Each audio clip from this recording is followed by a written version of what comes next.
Ladies and gentlemen, welcome once again to the final edition of the season of the Duval Dive Live. Of course, I am Kyle Nash, student of the game of Fans First Sports Network. Listen, we're still going to do the Duval Dive, but this is the last live edition, and maybe a sigh of relief to some of you Duval devout out there as the Jacksonville Jaguars once again lose at Lucas Oil Stadium. Their third such performance of a loss in the past 12 times? Yeah, I should say third. No, it's not a third loss. It's their 10th loss of the past 12 times. They've only won twice in the past 12 times. That's what it is. It's all very complicated because when the Colts go to Jacksonville, they most inevitably lose. But when the Jags go to Indy, they almost inevitably lose themselves. It's very funny. Anyways, nonetheless, for you out there in the Duval devout, hoping that they lost the game to help secure their top 5 draft pick status, they did their part. Just a lot of other crazy stuff going on in the NFL today. Other overtime games, for example, in the NFC, just a whole lot of crazy stuff. But listen, if you thought I was going to suffer through this mess alone, you are in fact out of your entire mind. The saying is that misery loves company, and you'll get no more misery than you will from this season regarding a card-carrying member of the Duval Devout. He's got the shirt ready. My personal champion of Big Cat Country, Travis D. Holmes. This team makes me drink, Travis. This team makes me drink. And this team does make me drink, but I actually took off the "This Team Makes Me Drink" shirt and just put on the regular, the Duval shirt, just the normal Duval, because this is what we need long term. You know what? Change is on the horizon. We're going to be positive with that. Let's go. I don't know how much you've played golf there, Travis, but right now you are playing the long game, and on that I shan't front. And by the way, I already see all the trolling out there on the socials. I see all you out there, you trolls. Oh, evidence suggests that they won't move on from Doug Peterson and Trent Baalke. Yeah. Okay, you keep doing that there, clickbaiters. You do that. Cool. I mean, people could suggest all it. Yeah, people could suggest all they want to suggest that don't make it true. We'll see what happens. I believe passionately that Doug is that part's done. I mean, in my personal opinion, the only thing that's a question in the air is whether or not Trent's going to be gone now, or if it's going to take a few weeks for a few coaches to say in their interviews officially that they won't work with Trent before Shad Khan officially pulls that plug. But nevertheless, I believe the book on Doug, as far as that piece is concerned, has been written.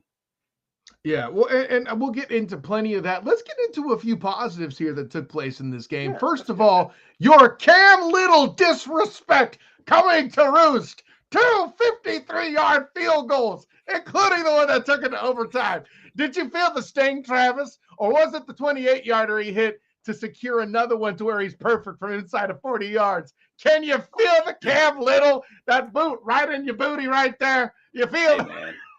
If you listening, man, you know he already knows how I feel about him. I've talked to Cam like 4 times. Like, no, that's my guy. We are cool. There is no disrespect. This is an inside joke between Kyle and I. I just need to be clear on this. Yes. And as much the small amount of quote unquote disrespect that I might have given because I gave a certain pregame score prediction it went out of the door even after you made that 53-yarder, because I'm just sitting there like, bro, as good as I thought you were even better than that.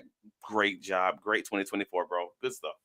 Yeah, and listen, among other things, he is that's his 4th 50-plus yarder of the year. You don't see that from rookies at all. And by the way, setting the mark for rookies kicking field goals with 27 in Jaguars franchise history. Big deal all the way around, and a thrilling weapon for years to come, one would think. If it wasn't for BTJ, he'd be the most sizzling rookie in the building.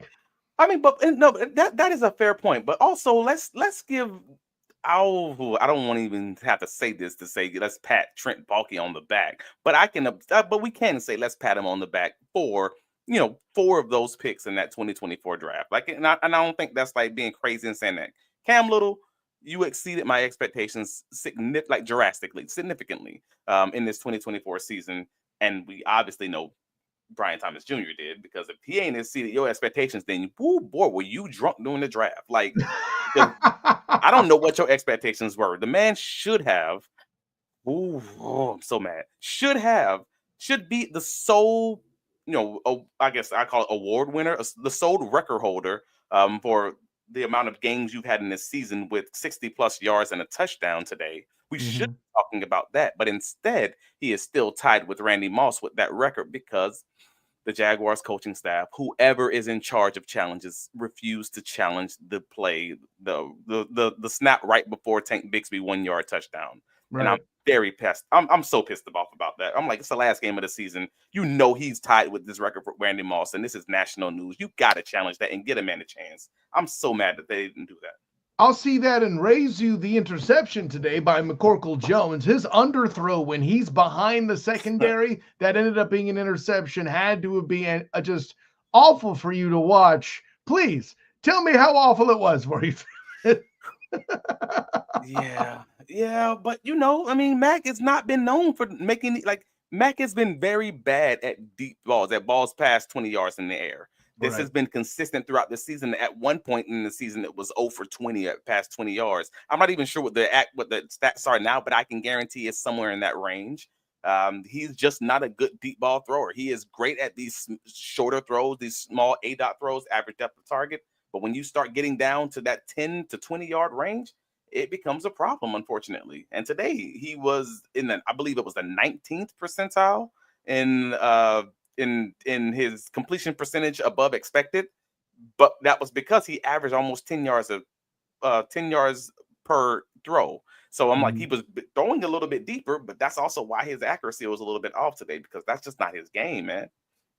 Well, yeah, and I mean, but we talk about big passes being missed by the Jaguars' offense. However, defensively, they're giving them up, and I know it's easy to pound the table for that. But listen, Travis, already had a bunch of injuries going into it. You lose Andre Cisco and some freak thing in pregame warmups, for goodness sake. I Yeah, mean, that was interesting. what do you even do with that? And oh, by the way, for personal reasons, one Josh Hines Allen, your franchise defensive end, also missing the game. I don't know how that went over with fans, but yeah, overall, he finishes the year with 8 sacks. And as it would turn out, Travis D. Holmes, fewer sacks than the much allegedly maligned, alleged future bust, alleged horrible first overall pick, Trayvon Walker, who now is stacked 2 double-digit sack years in a row. Travis, please let me know if I'm wrong about that interpretation.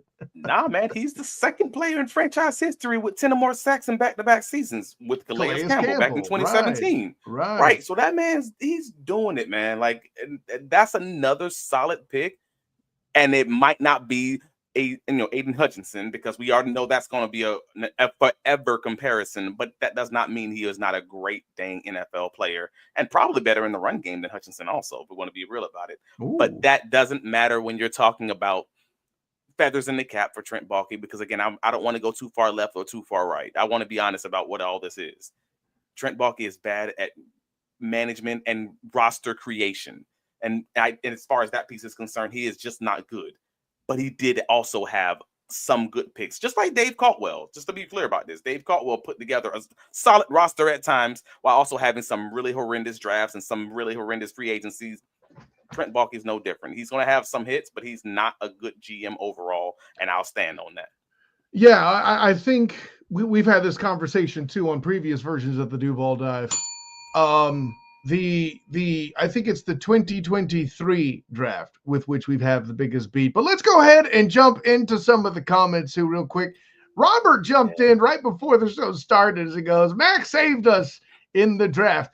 I mean, Robert I think he's referencing that underthrow among other things. Nah, man, too. Robert knows McCordle Jones is from Duval County. So he is straight Duval County till he dies, and he understood the assignment. Matter of fact, I'm going to say Mac is not bad at throwing deep. Mac is great at throwing deep. He hit who he was aiming for. Let's go. Good job, Mac. He meant to underthrow it. That's right. Of course, our friend Mike Clinton jumps in. Yeah, it's finally over. I think we relayed that earlier.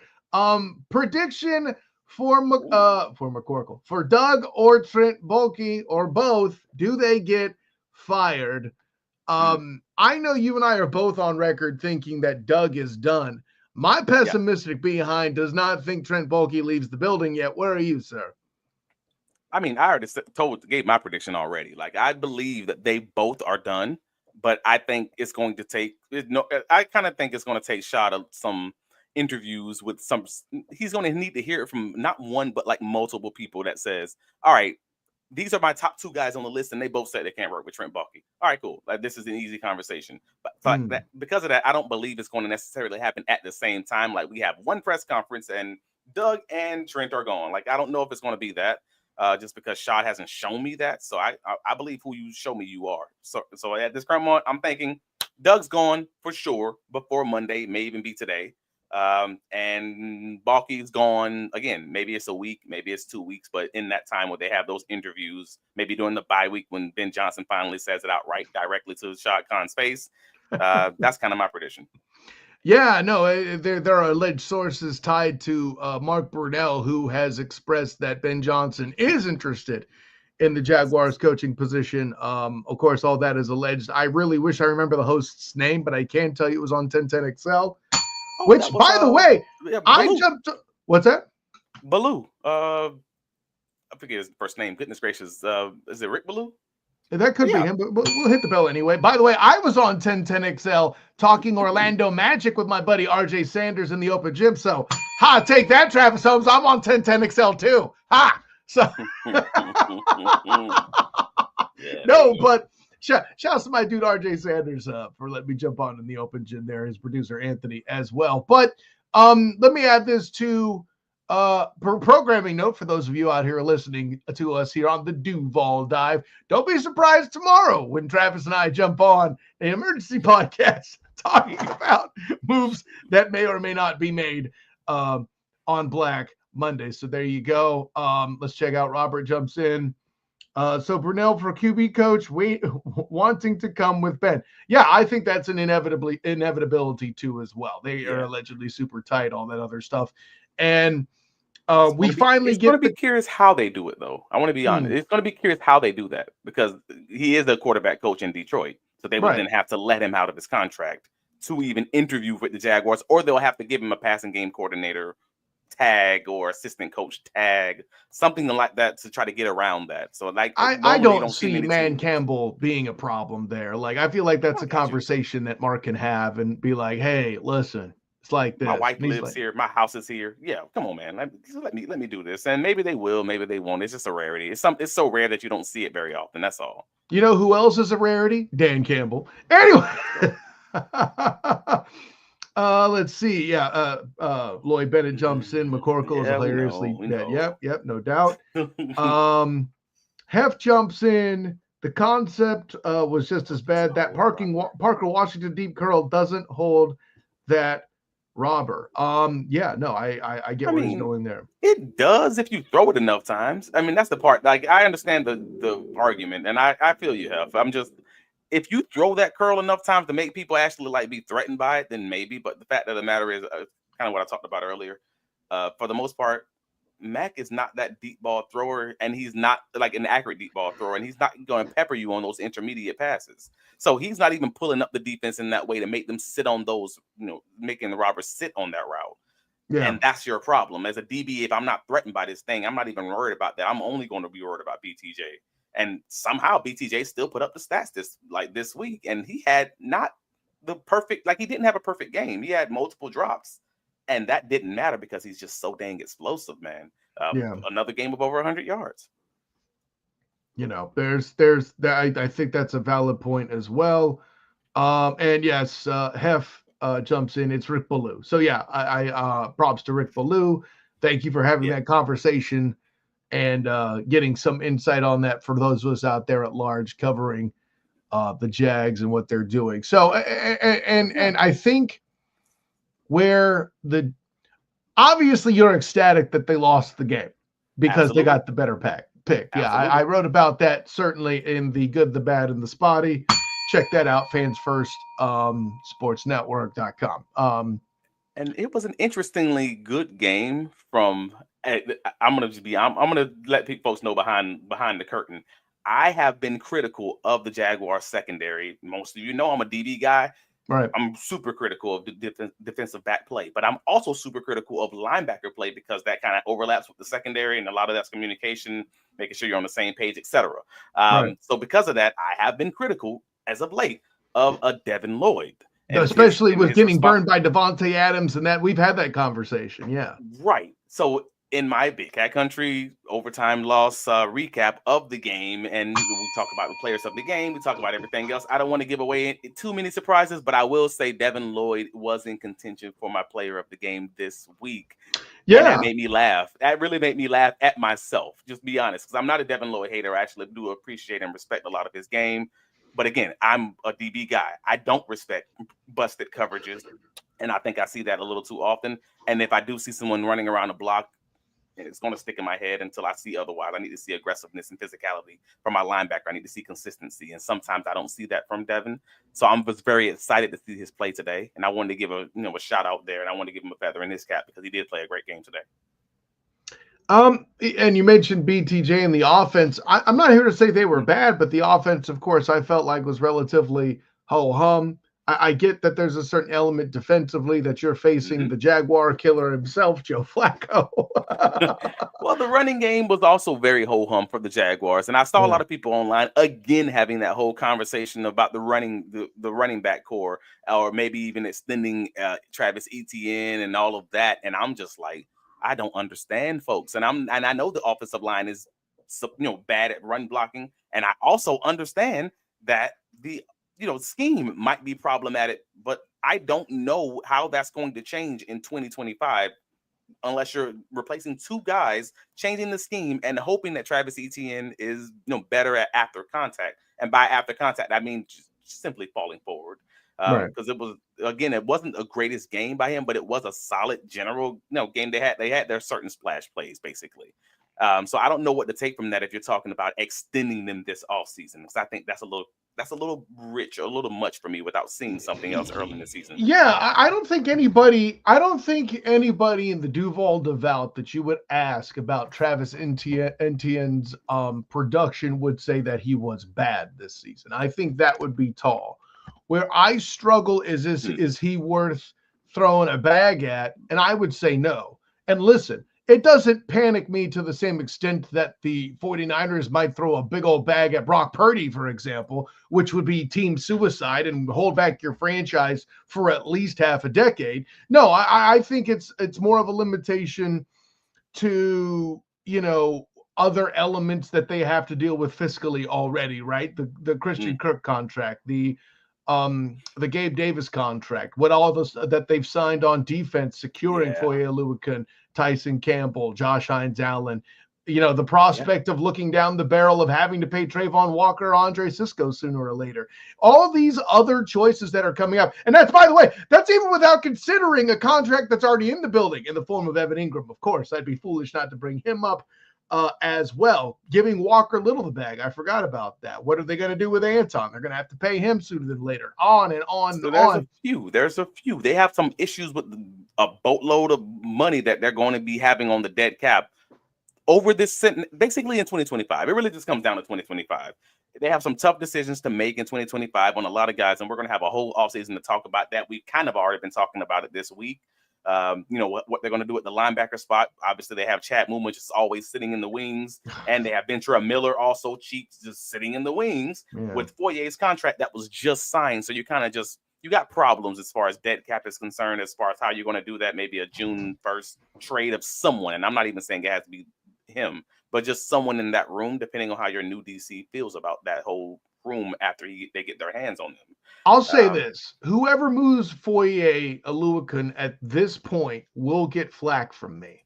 And the only defense I could see for moving Foye at this point is that you may be able to move him now while he's still valuable, having secured a fifth straight 100-yard plus tackle of a season. Yeah. Clearly the most underrated Jaguar on the roster, if not any freaking NFL team's roster. I have been solid on this since I covered, well, I shouldn't say since the entirety I'm covering, but the more I see of Foye Oluokun, the more I know he's underappreciated beyond belief. Agreed. We don't disagree at all, sir. But I'll say to the Jags' credit, they did move Ken Robinson like we both asked them to do before the previous extension. But but this is a GM and a coach that didn't move Cam Robinson until the man refused to go into the game. I mean, that was the line. Like that's the line. Like they had to fight. It took them. It took Urban Meyer kicking people on the field before he got put out the paint and staying on a plane. Oh gosh, just there's been so much as far as like when we find out what that final line in the sand is for these guys to move, and I mean that is from the GM to the owner. That I'm just questionable on what it's going to take as far as if they truly were to trade any of these, any of these personnel. But if we have a new GM, awesome. You got a new GM, then that's a new thought in the room. That's like, hey, no, these aren't my guys. The last guy wasted your money. I'm sorry. I don't know what to tell you. I'm moving on. Like that, I can see that absolutely happening if they do move off of Trent.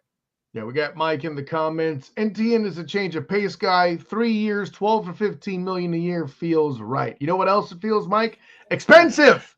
I don't think this group is going to pay that for that player right now. And listen, blame the public eye on how they feel about running backs nowadays, or whatever it is you'd like. But I just don't see this group retaining them. Now, granted, I say this group, we don't know who might be handling the money this time 3 months from now. Right. We don't know that.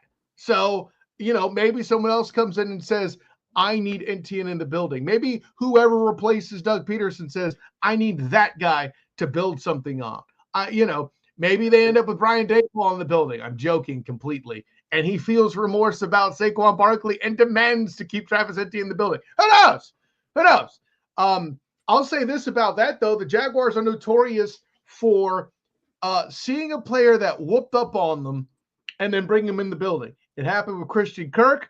Saquon Barkley has just just recently did a reverse Mario jump against the Jaguars, and that never going. It's all the more reason somebody may think they want a back that's like that. But I feel bad for Josh Allen missing this game. I know he was 2.5 sacks away from getting the record, so now he's the franchise record for most sacks. So that's unfortunately going to take to 2025 when he'll have an opportunity to kind of get that. But I was happy to see again that Trayvon got his 10th sack of this season, again back-to-back seasons, because that puts him into that boat just of those guys whose arrows truly pointing up, that he might be really like playing for a serious contract now. Ooh, that's gonna be fun, especially with the new GM. But I wonder if there's a contention of the Duval Devout out there that was like, nah, Trey, why you get that sack? You took it to overtime. You could have cost us that better draft pick, and now you're gonna be more expensive too. This ball table flip.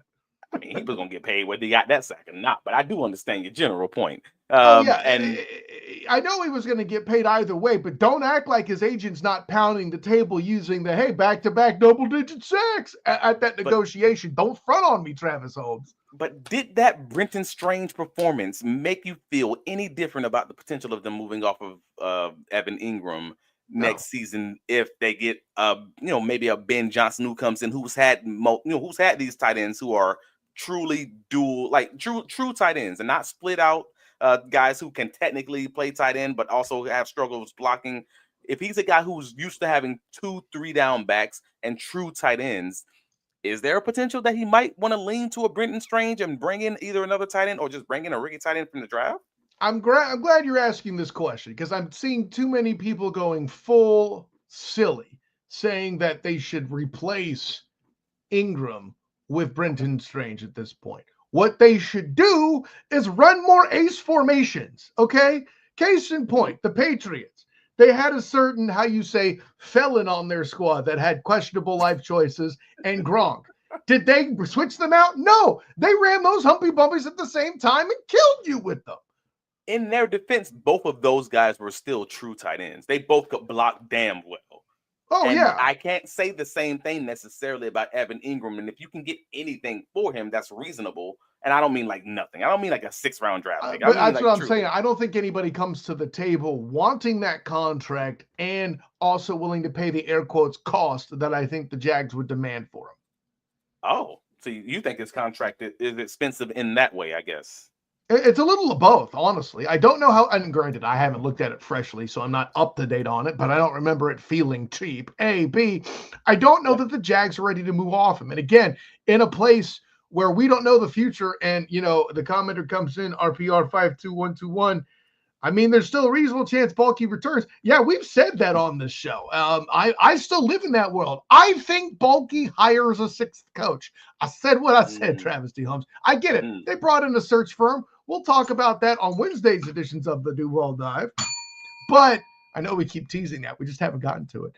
But, you know, I believe that Evan Ingram is still a guy they feel like they need, because whoever's coming in is going to acknowledge that their offensive line isn't where it needs to be. And you have to have support in protection and also safety valve to do things. Again, I see a future where they run more ace formation. And if they're two different guys that run two different styles of route, all the more reason to throw it out there, because you don't know. You could split. They could go full Jimmy Graham and start splitting Evan Ingram out potentially and doing stuff like that, and really kind of playing around with what the formation itself actually is. So Evan Ingram does not limit your offense. That's what I'll say. Okay, no, I got you, and I'm here for it. I'm not even here to argue it necessarily, but that's the conversation. That's the concern. I will say, just because it's at the end of the day, Brenton Strange has played well, and he is someone who can truly block and run routes. And there is some conversation around that. If you want to build the quote unquote new Detroit, then what does that look like? And does that mean this is one of those harder decisions that folks have always talked about could be made by a new GM? It's and again, without having freshly looked up, I'm sure we'll talk about it on Wednesday or even possibly tomorrow. Without being fresh on what his contract is, I don't know how much of a bullet it is to what's going on. Oh, I got you. Yeah, if you're talking the average like per year or something along those lines, his contract wasn't like crazy. At the end of the day, I believe if we're talking 2025 specifically, he's going to be like one of the top 10. Like he's going to be in the top 10. But if we're talking about his cap number, I should say, it was 19 million in 2025. That would place him third in the NFL, bro. Like that's not nothing. Yeah, as far as cap number. Is saying his dead cap is 13.5. So right, like so we're not talking about nothing. This is a pretty big solid contract, and they obviously would have a savings if he were traded or cut. Like I'm not pushing for that to happen, but I'm just being clear about what it is. Well, the thing about a trade like that is you need a sucker that'll pick that money up, and I just don't know who that would be. Well, I mean, you can share the money. That's the easy. I mean, I'm in counting. I love money. The money part is easy. Yeah, you can figure that out. Like, that's it wouldn't be as bad as like, let's say the Broncos with Russell Carrington Wilson or something like that. But right. Like you can work the money out. Yeah, that's a thing. You're not wrong. So I'm saying issue with Ingram is that there's neither BTJ nor Washington. Is that neither BTJ or Washington are consistent wide receiver blockers. I thought Parker was a fine blocker. No, I don't know. I thought Parker Washington was a fine blocker. I don't know if BTJ is a bad blocker because I don't think I've seen that, but I think he's willing. I don't know that he's necessarily bad. Like I haven't dug into BTJ's blocking to that extent, but I didn't think he was bad in any way. So maybe that's something we'll do this offseason. I don't know that I share in his lack of confidence, but the point is made is you need people who can block on the outside. And as I flash for a bit there too, he cites, of course, Gabe Davis as somebody who could block well at receiver. That's half the reason I thought he was brought in. I talked about that a lot over the season when I was writing stuff for Jaguars on the side for sure. Yeah. There you go. So, and then he jumps in. That is with him cut, 19 mil cap if he stays on the roster. Right. That's what you were talking about. So, yeah, I mean, is a $5.5 million savings. That's obviously nice.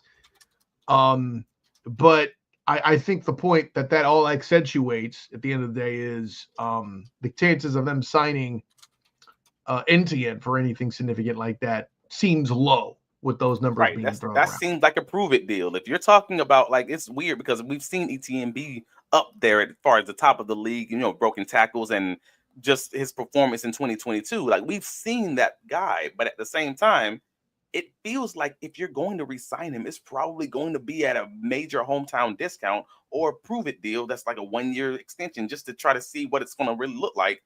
But also, you don't have to do that. He's still on the 5th-year option. He's still under contract for next year. It's just maybe you want to, make that look a little better for any potential moves or Maybe he wants to get a little bit more, guaranteed as far as not being on a 1-year deal and trying to make it into a 2-year deal, something along those lines. I can fully understand it, but it's going to be interesting, man. And Health just says Mayo is fired, which we knew was a possibility, but I also didn't know that it was going to happen. That's interesting, man. I guess we'll see what happens. Who they're going to go with? Maybe they'll be the ones in the Pete Carroll sweepstakes. We'll see. Oh my God, that would be weird, wouldn't it?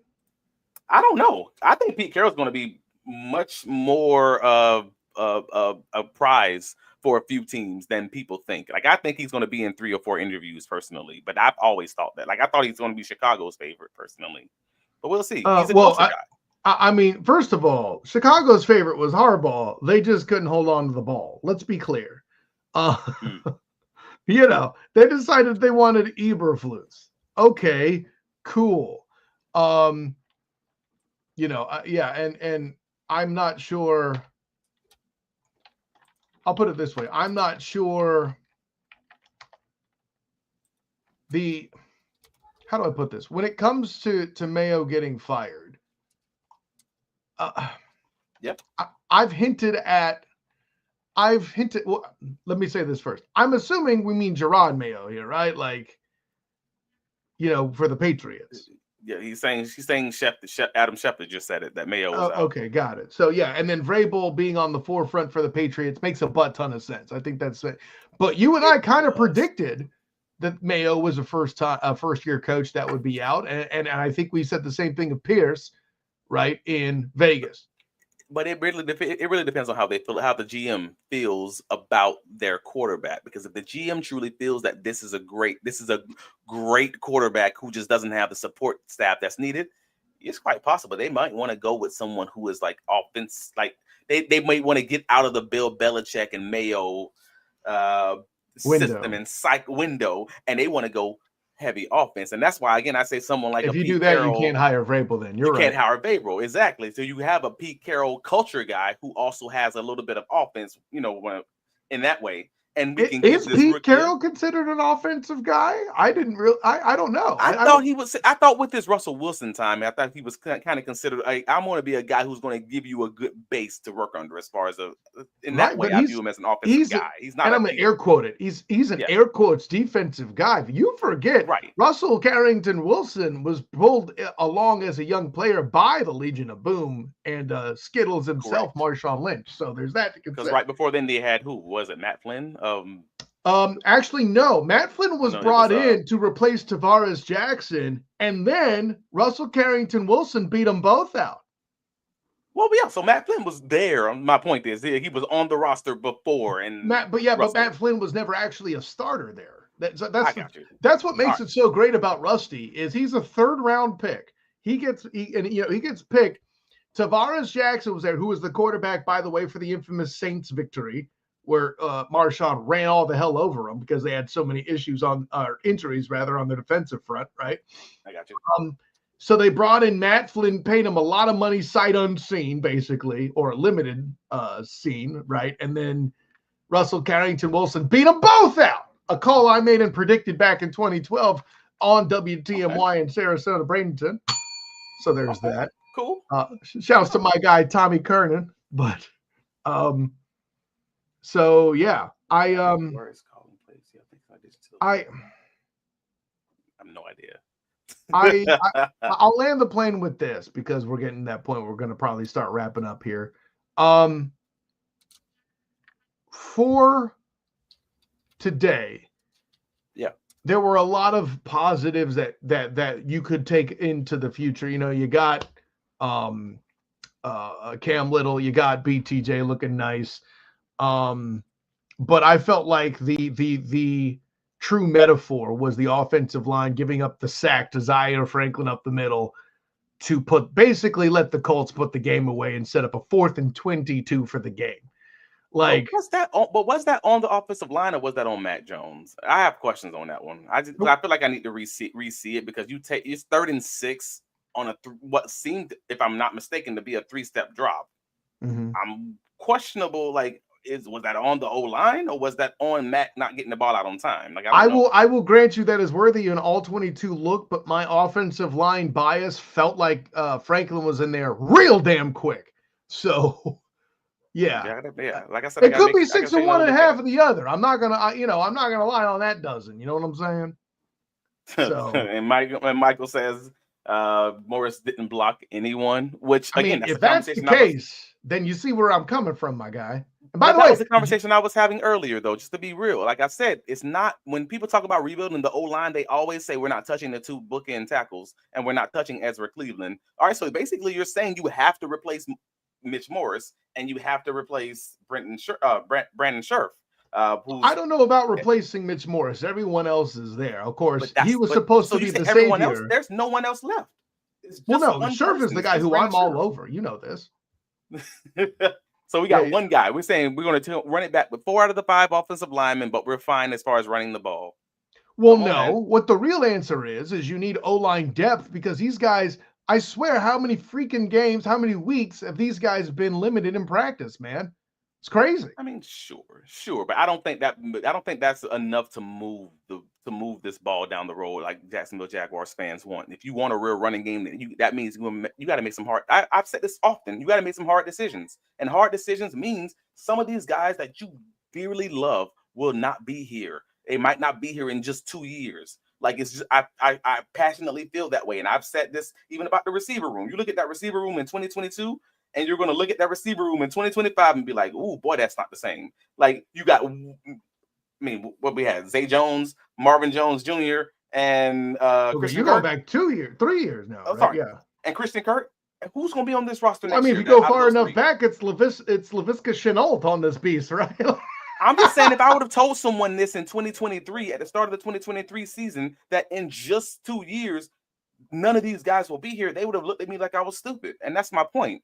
Is in 2 years' time, or in 2 drafts time, maybe even 1 draft time, there's some names on this roster that folks are holding on to for dear life. And I'm just like, hey, bro, I don't know if they're gonna be here, especially with a new GM coming in. I don't think anybody thought Marvin Jones was still going to be on the roster. All right, cool. Zay Jones was interesting. I feel like he was shocking to go, but then it's one of those you're like, you got rid of him, and then you saw the cap number, and you're like, oh snap, that's why. Right. It's one of those things. You knew you were going to have to make an extension or do something to play with the money after 2 years. Like you Calvin Ridley, who a lot of people thought that they were going to hold on to, I think that's another one. You look at the cap number, or in this case, the money he was asking for, and then you understood. Yeah. I think it's different, Travis, from guys being let go to guys that forced their own way out the building. And Zay was unfortunate. I really think he could have helped this team. But again, he was just too expensive. Christian Kirk, I think people expected him to stay healthier. He just didn't. But when he was on the field, he was making a contribution. I don't think anybody will beef that. Gabe was meant to replace Zay. And again, injury issues were the problem, right? So really, after Christian Kirk, nobody else was going to leave of their own accord that would be considered kind of a central part of that wide receiver core. I would ask you, who was a central member of the wide receiver core that wasn't kind of a mercenary already? Well, I mean, honestly, I thought Marvin Jones Jr. was more of a need and more of a cog in that machine than even the coaching staff realized. And when they got rid of him, they ended up later realizing, oh, wait, we don't have a contested catch guy. Like, that was the issue there. And that kind of became Zay. And again, not to say that it's a perfect analogy. It worked well for Zay for a season. And then in the next season, it went right back down and they got Zay off the roster the following year. Well, he had a lot of injuries, too, that year as well, Zay. So it's not wrong. You're not wrong, but it happened. Yeah. No, sure. I merely clarified to say it happened more because of injury than because of talent. But to your point, it still happened. I got you. By the way, I love the comments. You guys commenting on the O-line play, and the final sack there. Oh, Michael. There was like what was it? Hef, RPR, Mike. All you cats jumped in talking about it. Anything from a wide 9 technique to an A-gap blitz. Boy, geez, it gets me excited. We love talking O-line play, and we won't get to do it so often. So I'm going to enjoy this offseason. Yeah. Fixing the O-line. Yeah, replace Morse and Surf, draft replacement in waiting for tackle, and Cleveland. So here's the thing. I really think if it's me, I don't think it's so much trying to replace Morse. I think Scherf needs to be accounted for, and I think they need to make solid a decision on the left tackle. Are they going to be developing Anton into being the left tackle? Are they going to find one? Or, and what are they going to do with Walker Little? I think Walker Little is if what I'm reading is they're going to start Anton because he's a good player. It'll be on the right or left. I would wonder if they're going to move Anton to the left, start Walker at his natural right, which I think he was drafted a right tackle. I think he's a left. I honestly think he's a left, though. That's my problem. Okay.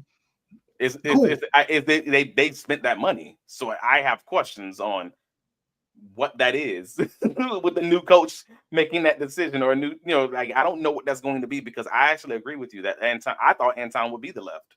Okay, and, so yeah, and have corrected me here. He is a natural left tackle. Okay, I don't know what made me think they got two left tackles, and they signed him. So Walker's good, but I guess we're hoping that Anton's going to develop as right. So in some of those ways, that money's spent, and we're kind of stuck there because it's gone. That doesn't mean they won't kick Walker Little to the right side either. Because listen, if we've seen a guy be versatile and the utility man on this roster, it's been Walker Little. So, and that's kind of the point I was getting to. And thanks for correcting me. I didn't have it fresh in my head. I got confused, but gotcha. Yeah, I don't know.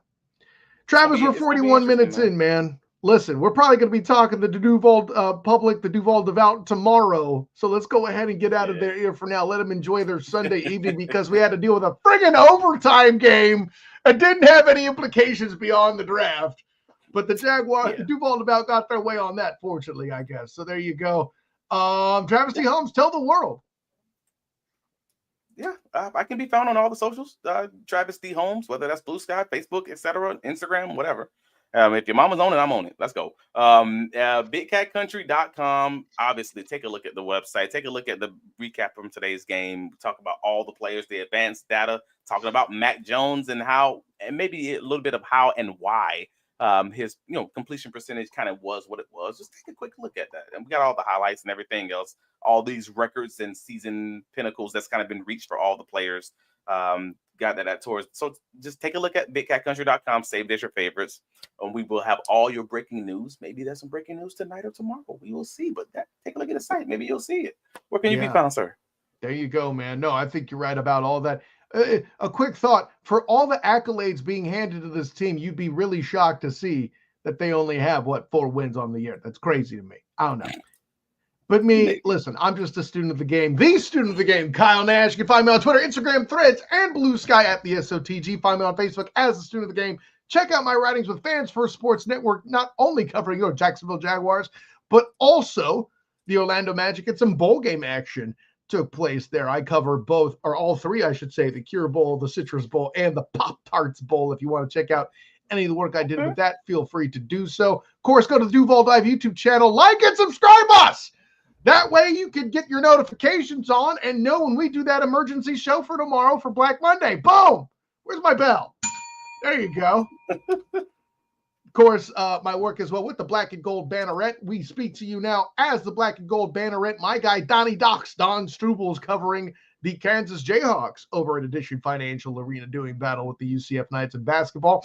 I write some basketball as well as anything going on football-wise. A lot of coaching hires made for the new regime under Scott Frost that everybody's excited about in the UCF community. So make sure you check that out, blackandgoldbanneret.com, and also the YouTube channel with the Night Shift podcast. So there's that in my work. The Student of the Game is coming back this week. I took the past 2 Wednesdays off because holidays.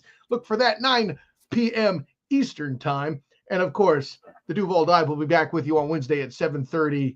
And we'll finally have some conversations with Travis that I've been meaning to have it. And that's not even talking about any emergency things that could come up with coaching. So for my good friend, Travis D. Holmes, my personal champion, Big Cat Country.